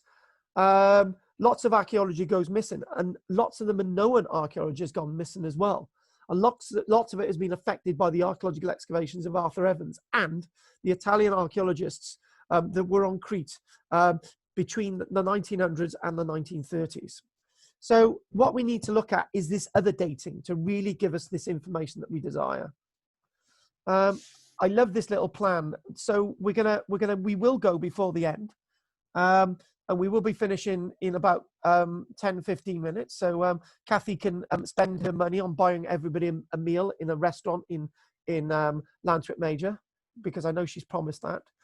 This is actually showing the purple area itself, shows a very much where the fall of the material is going to. Last time it showed the ashes spreading across this entire area. So this ash is going all the way as far as we possibly can, landing on Baghdad and Nineveh, and so on. And what you're seeing is, look at this. When we look at Thera, Tephra, big bits of rock are falling on roads 130 miles away. Again, big chunks of rock falling on roads. Big chunks of other material are falling elsewhere. And the pumice itself is falling all over Crete and all these other places. So, you know, and if you know the distance of Thera, over 300 miles away, pumice is falling on Cyprus. So this again tells us of the huge dramatic events that occurred in connection with the eruption of Thera. This is why I couldn't just do this lecture looking at the collapse of the Minoan civilization. I have to look at all this science. So I hope everybody understands that too. And then you can make up your own mind on what happened to the Minoans on everything that I've told you. Moving on a little bit more. Again, look at this. That vessel in that picture wouldn't have lasted 5 minutes. You can imagine it's going to just be smashed upon the rock somewhere. So there we go. There's our palace. We're going to now go over to Policastro. There you go. Rhodes, Santorini, Mycenae. The ashes didn't affect Mycenae. Hence, the Mycenaean civilization developed over 200 years. And you can make up your own mind on that. As we troll on, again, a little bit more about our site of Knossos. And look at that. That's now the site that you'll see at Thera. If you go up and have a look, it's still an active volcano. And look at this wonderful little goat. Little objects like this were being abandoned by the Minoans at the site of Akrotiri. Now, when you look at, now this is an important point, very minor point, but still important. When you look at the archaeology excavated at Pompeii, you usually find bronze and silver and a bit of gold, but you don't actually find whole little golden statues and stuff that the Minoans thought, oh, sod this, we'll just go and leave it there. Now, that tells you something about the quality of this Minoan civilization and what they were about, what values they had. I think there's a parallel to be made here with the Inca. Gold wasn't as wealthy, wasn't as much a luxurious, important good to the Minoans as grain was, for example. The Minoans, grain was life, gold wasn't. So what are you going to take with you? A sack of grain or your gold? Now we're at Policastro. Just going to double check something. There we go, the site of Policastro. This is what we're going to do now. And this is where we're going to end. The last bit of information. I love Policastro. And I think if we've got a moment, I will mention these ice cores at the end. Policastro, my last bit of information other than the ice cores. So what you can see at Policastro, this site itself, Policastro, is a wonderful archaeological gem. And the reason why it's an archaeological gem is it's only in the past 2 decades where they've realized something. The site of Policastro is a vast site. It's much bigger than Akrotiri. It's said a site stretching from the coast inland up to 1 kilometer inland. It's, you know, all these buildings even further inland, and the site itself of Policastro goes up a slope as well. But the whole site is is dominated by a certain level of archaeological evidence, which they've only in the past 2 decades been able to understand. And what that is, the answer is the tsunami of 2006, Boxing Day tsunami of 2006. And the Boxing Day tsunami told us what we saw, have been seeing at Policastro for decades. The people at Policastro did exactly the same as the people did in Indonesia. They saw the tide going out in Indonesia, and they went towards the coast, and they started collecting fish and things that, you know, various things. And then this tidal wave comes towards them, the Boxing Day tsunami. You all remember the images. You're thinking there's people on the coast and they're trying to outrun a 37-mile-per-hour wave, right? And you can't outrun it. So people are running and they're going into multi-story blocks of flats, and the wave is 10 meters high, or however height it is in parts of this tsunami. From the new evidence that we find, the tidal wave at Policastro may not have been 10 meters high, may have been 20 meters high, may have been 30 meters high. And this is a wave you cannot outrun. And you can't even go to high land, because it's likely the wave continued at 37 miles per hour inland up the side of the hill. It followed people as they were trying to leave this great tidal wave. And how do we know that? Because the Boxing Day tsunami gave us the evidence. What we saw were bits of pottery, plastic, wood, human remains, animal remains, tin cans, and all the rest of it in a churned up mucky layer left behind by the tsunami in 2006. Exactly the same evidence was found across the level of Policastro. Half a meter thick layer of a churned up cement. You know, when you put things in a concrete mixer and it churns the gravel and everything all up. This is what they saw across the entire site.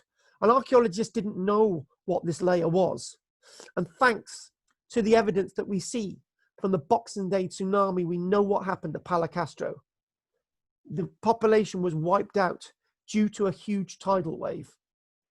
As I say, they used to think it was 10 meters high. From the new evidence, 20 meters high, 30 meters high. This would be an astronomical wave.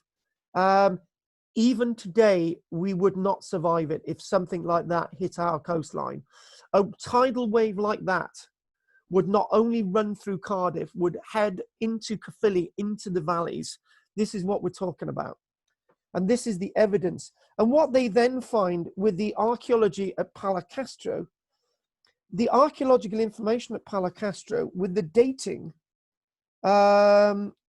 they started to think, actually, we got dates around 3,350 odd years ago, right?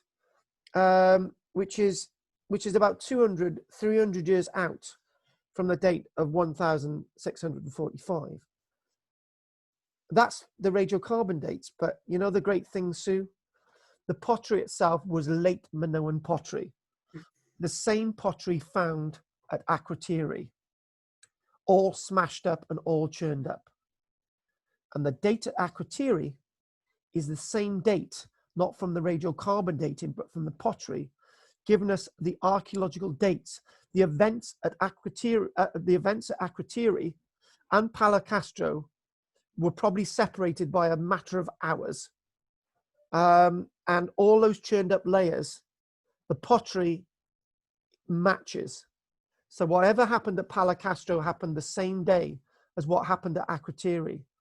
And one other thing I did mention when I actually did this on Tuesday and Monday was that on the coast of the Levant, the coast of the Holy Land, they've been excavating archaeological sites.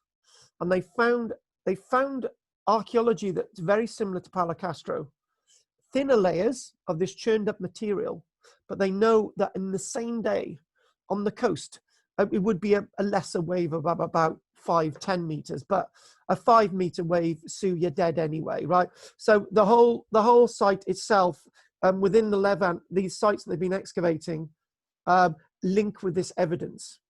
And the archaeology tells us of great destruction. Whether it's at the same time, this is what we need to learn. But this was the beginning of the end of the Minoan world. Look at these streets, perfect street lines. Look at that, wandering down a Minoan street. One thing I mentioned, I forgot to mention, if we look here, drainage, Minoan drainage systems for their homes. And when you look at Roman build, if you go to Caerwent and you look at the shop buildings in Caerwent, the shop buildings in Caerwent don't look as good as this.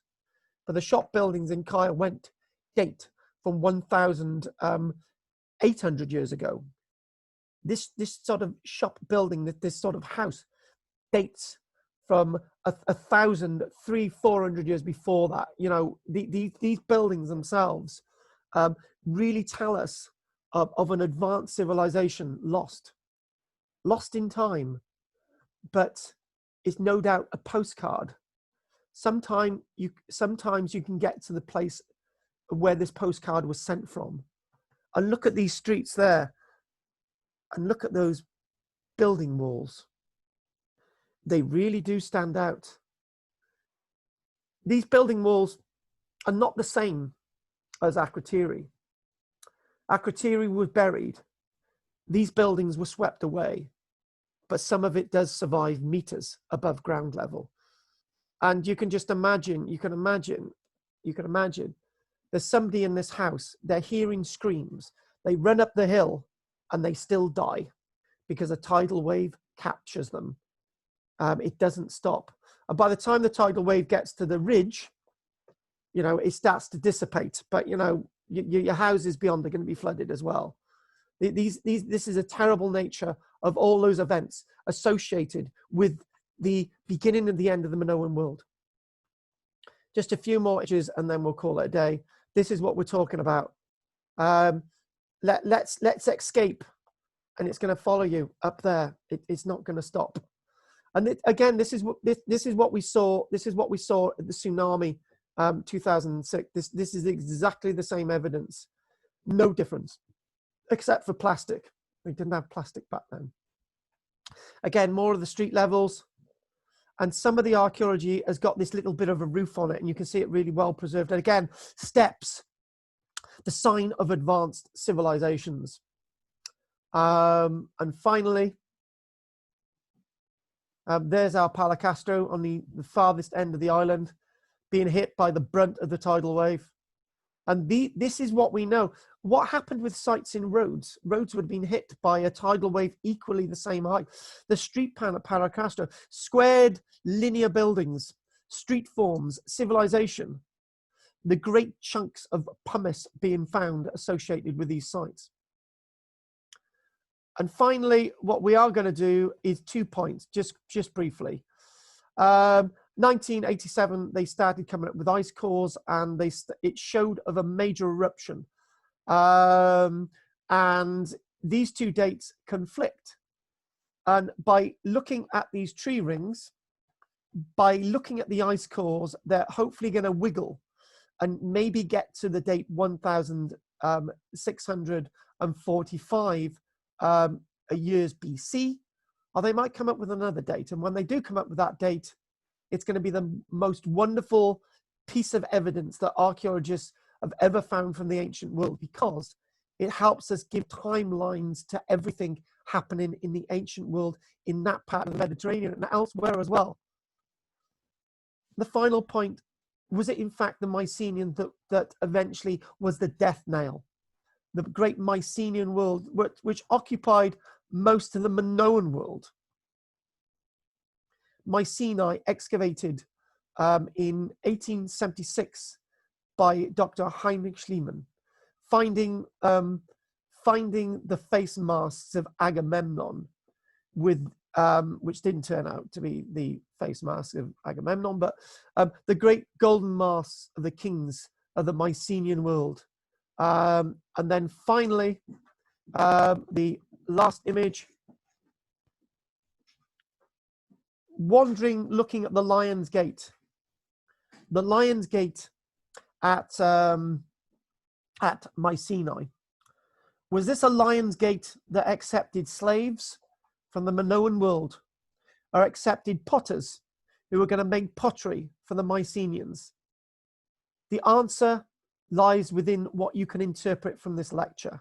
And that, my folks, is the end of today's lecture. What I'd like to ask my wonderful Sue, what did you feel of that lecture today? And have you got any comments you'd like to make?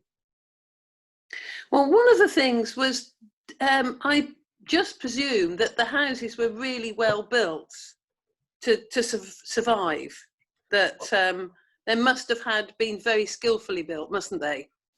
And to be honest with you, these people knew how to build in earthquake zones. The Romans didn't when you look at Pompeii. I think that's the answer. And in fact, there is one wonderful thing. I've got to say this whilst it's in my head. The bridge over the Gulf of Corinth has been made with the idea of liquefaction. What they've done, they built polder dams, and they've dug huge holes in the ground, and they then put the huge piers up. And when they've put the piers into the ground, instead of fixing them to the bed of the Lake of Corinth, they put gravel in there. So when there's earthquake activity, the piers move left or right in the gravel. Right now, yeah. They're learning this technology from what the Minoans knew. But the buildings, interestingly enough, you've made a really interesting point there. That's if that's the last interesting point we have today. That point is that when you think about it, those buildings at Crete have suffered various earthquakes. But you know what? They're still standing after 3,600 years. And you have answered your own point. So we'll let, if you haven't got anything else to say, we'll let everybody on board now. And here we go. I'm gonna do Karen at the end. So, Goff, anything you would like to say? No, very interesting. Thank you very much. Very good. My pleasure, Keith. Goff and Keith, anything? I can't hear you, Keithy Babes. I've unmuted you, lovely. Let's unmute you, Chrissy Babes. No, I was fine. That's fine. Thank you, sir. What about you, Chrissy Babes? No, it's lovely. Thank you. Enjoyed it. Sexy Jim? I can't hear him. I can't hear you, Jim. What about Karen, Jim, Chris, or Kathy? Let's have you in there. On the programme last night about Constantinople, they had about how Hagia Sophia was earthquake-proofed as well. Well, you can obviously tell it because it's still standing today, lovely. So yeah, that's again answered. Yeah. It's not circular. They took all these photos and because it's been moved about so much by earthquakes. And the other thing, you can't see it with the naked eye, only with the. I can well go with that. I can well go with that because underneath Constantinople, you've got all these beams, you've got all these cisterns, and you've got these columns. So that's going to assist movement of the ground above as well. So this is all being planned, all thought out. Well, good point that. Anyone else got anything else to say before we finish? Okay, well, I'd like to ask you directly, Kathy, are you going to be there at 1 o'clock on Sunday? Yes. And you, Chris? Chris. You're Chris. Right, okay then. No, I won't be there, Carl. Well, anyone else who wants to meet Rosamond with the library, they are very welcome. It's free. And Dennis and Alan will be there as well. So you can take the mickey out of Dennis. Take a lighter along to set light to his beard. Oh. Call him Catweasel. I tell you what, it was really weird, right? He approached my car when I met him last Friday. I hadn't seen him in like 4 months. And I said, is that really you, Dennis? He said, yeah. And I said, well, he said, I'm not going to have a shave or anything. I thought, it's up to you, Dennis. So he looked very different. I've got to be honest with you.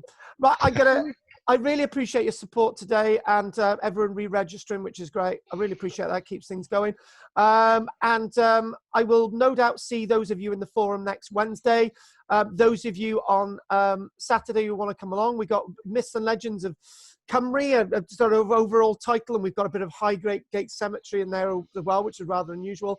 Next week we do Towton, and those joining us next Wednesday as well. You'll be very welcome to join us. Other than that, I'm going to call it a day. Nothing else anyone's got to say. Really appreciate that. I'm glad you've enjoyed it. Everyone enjoyed it today? Keith, say your usual thing. Yeah, rubbish. Good. Thank you. Nice to see you, Goff, Karen, Kathy, Jim, Chris, Sue, Keith, and Kathy and Karen. Keep up the good work. Thanks for letting us use your room. And Jim, I do love you deeply. I know I take the mickey out of you, Jim, but I got to keep you in line. Thank you very much. I'll just stay here if anyone wants to chat about anything. Okay. Bye-bye, Daddy. Bye-bye, son. Bye. Bye-bye. Bye-bye. I'm sure that Keith has got serious problems. My God. Shall I leave those for you? Oh no, take them home. It blows please. me away. Oh. Take it away!